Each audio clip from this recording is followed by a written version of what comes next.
Thanks for joining me, Bastish B, for Sega 100%, my ongoing look at all things Sega from classic console games, arcades, and modern releases for retro systems. Now let's check out the first game. And let's go on over to the Sega Saturn for my first look.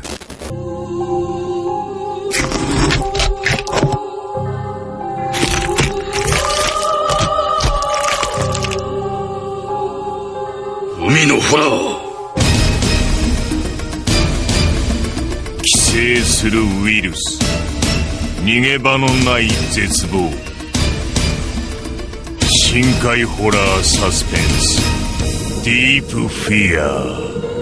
Sega Saturn. Deep Fear was released in 1998 on the Sega Saturn exclusively, a survival horror game by System Sarcom and Sega CS2. It was their answer to Resident Evil with pre-rendered backdrops and 3D character models, all in the horror-style setting. The story puts you in the shoes of John, who works at the Big Table, an underwater research facility. An old, thought-to-be-lost space capsule crash lands back on Earth, right into the Pacific Ocean as a Navy submarine goes to retrieve it. Then all contact is lost with them. You soon discover the crew and everyone has been infected and gets mutated into alien husks, and thus the chaos for survival begins. This is a very well-made game on almost every level, filled with interesting plot twists and scenarios around every corner. Gameplay involves lots of exploring with the help of a nifty map and multiple areas including the Big Table itself, a Navy submarine, and lots of other locations. You can pick up basic items for puzzle solving and multiple weapons like shotguns, pistols, machine guns, and grenades of various types. Unlike Resident Evil, you can actually shoot and walk at the same time, and ammo is a lot more available, so you don't have to be as stingy on the bullet flow. A cool element is your air supply, as the enemies cannot breathe properly under our oxygen levels, so they have changed all the settings to suit them.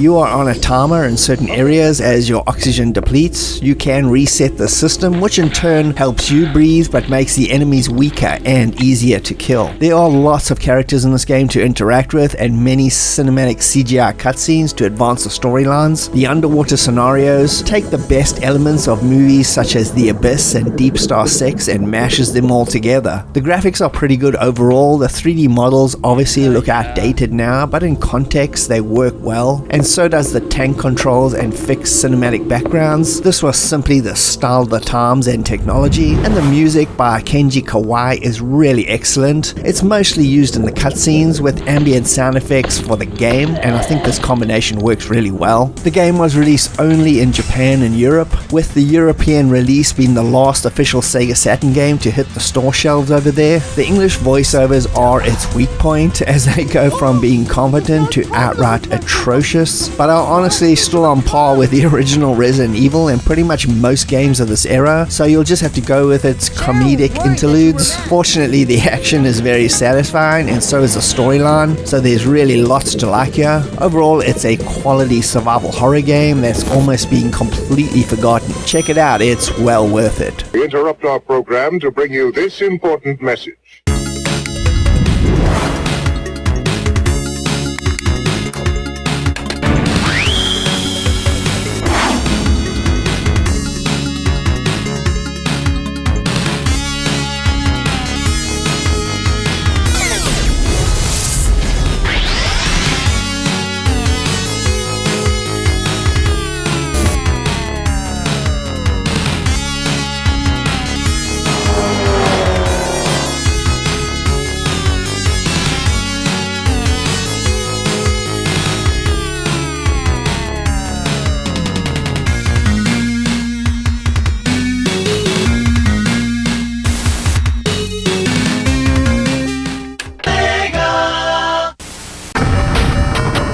And now some quick looks at a couple of Sega classics.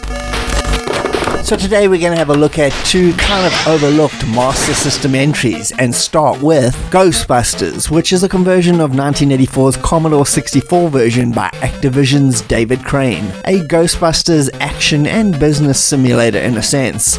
It's a very cleverly designed game that implements the entire Ghostbusters scenario into game form and was converted by Compile. They'd later go on and make the exclusive Sega Mega Drive version of Ghostbusters as well. This one hit the Master System up in 1987 in the US and Europe with no Japanese Mark III release. If you've never played this before, you get a bank loan to start your Ghostbusters business, you can buy equipment and a car, and have a home base on your New York map screen. You'll earn money for calls to capture ghosts. That money can be used at a shop to buy more ghost capturing equipment. As you monitor the overall city's PKE meter, as more and more ghosts flood the city, the goal, like the movie, is to eventually face off against Zool on top of the building, just like the movie's ending. There's lots of little additions to this version of the game which I really like, such as way more ghost equipment to buy, an actual shop in the city to upgrade at any time. There's multiple ghosts to catch in every single area, as opposed to the one slammer variation of the Commodore 64 version.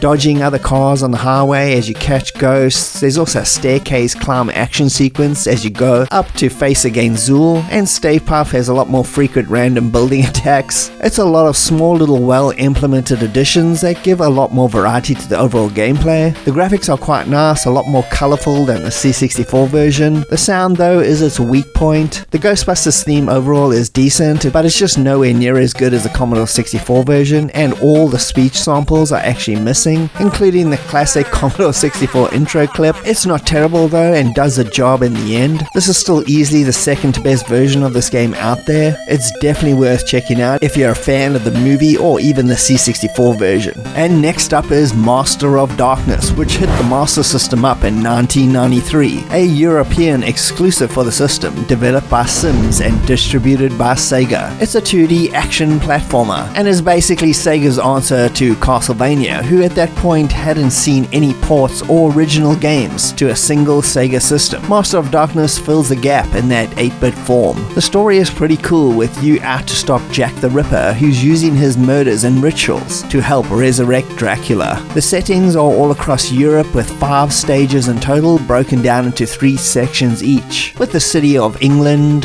there's cemeteries, labs, dungeons, forests, and Transylvania itself as part of the scenarios. There's main weapons and secondary, and they all work mostly the same as Castlevania, with melee swords and axes for close quarters combat, and secondary longer range weapons like bombs or pistols. Plus lots of boss encounters at the end of each stage, followed by cutscenes extending the story elements. Gameplay is very tight and accurate. It has a Castlevania vibe, with each enemy having their own patterns, and once you know them, can be taken out very quickly and accurately. The graphics are extremely varied and well done, with lots of variations in enemy types and boss face-offs, with some nice accompanying music as well. It's not quite Konami level, but again it is well done and suits the game and the Master System perfectly. Due to its European only release, I think this is another often forgotten gem on the system that you can have a lot of fun with.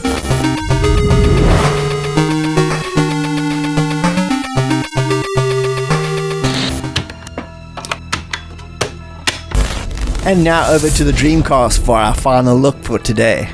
Zombie Revenge hit the Dreamcast up in 2000 and was a port of their 1999 Naomi arcade by AM1. The game is a 3D style scrolling beat 'em up where fists, guns, and pretty much anything can be used to stave off a monster invasion. The game is a spin-off of the House of the Dead series and features a lot of references to those games, with music, characters, and the original House of the Dead being a complete stage in this game. The game has a trio which can be chosen at the beginning, and the game can be played in 2-player multiplayer, entering into a city ravaged by zombies and monsters, with the government's experiments to turn the undead into weapons have gone south, so you have to wipe them all out and take out the cult leader Zed. Each of the characters, Stick, Linda, and Rikia, have their own attributes, speed, and specialities, from melee to gunplay and strength differences. The game is fast and furious with no time to breathe in typical arcade style. You can use melee moves to take out enemies and pick up many gun variations, bombs, and melee weapons to pummel and blast the hell out of everything in your sight, plus the surroundings. Boss encounters are all over the place as you shoot your way through the ravaged city. There's generally bosses in the middle and and the end of each section, with some pretty cool locations like the tops of speeding trains and the awesome recreation, as mentioned earlier, of the original House of the Dead. If you've ever played any of the Dynamite Decker games, then this is exactly what this is in horror B-movie form. The 7 levels are littered with so many weapons you'll literally lose count of all the things you can use. The flamethrowers, grenades, and dual handguns are amongst my favorites. There are no branching paths in this game, but there's plenty of hidden rooms and areas along the way to explore and supply yourself up. The Dreamcast version features the full arcade, plus original mode, which is a variation on the arcade for single players. There's also some VMU minigames and a one-on-one versus mode against friends. The graphics are on par with the Naomi arcade and are pretty detailed, while still having that late 90s 3D vibe. The voiceovers, as per the era, are absolutely atrocious, along the lines of the House of the Dead style, filled with many poor translations and unintentional comic deliveries. For me, it actually adds to the absurd B-movie vibes of this game, so I find it to be hugely entertaining, and obviously this game is not meant to be taken seriously anyway. It's a total throwback to simpler gaming times of fast-paced, chaos-filled action with no apologies for its violent overtones. It's what Sega does best. I hope you enjoyed the episode. Please subscribe to 64K for future episodes of retro gaming goodness.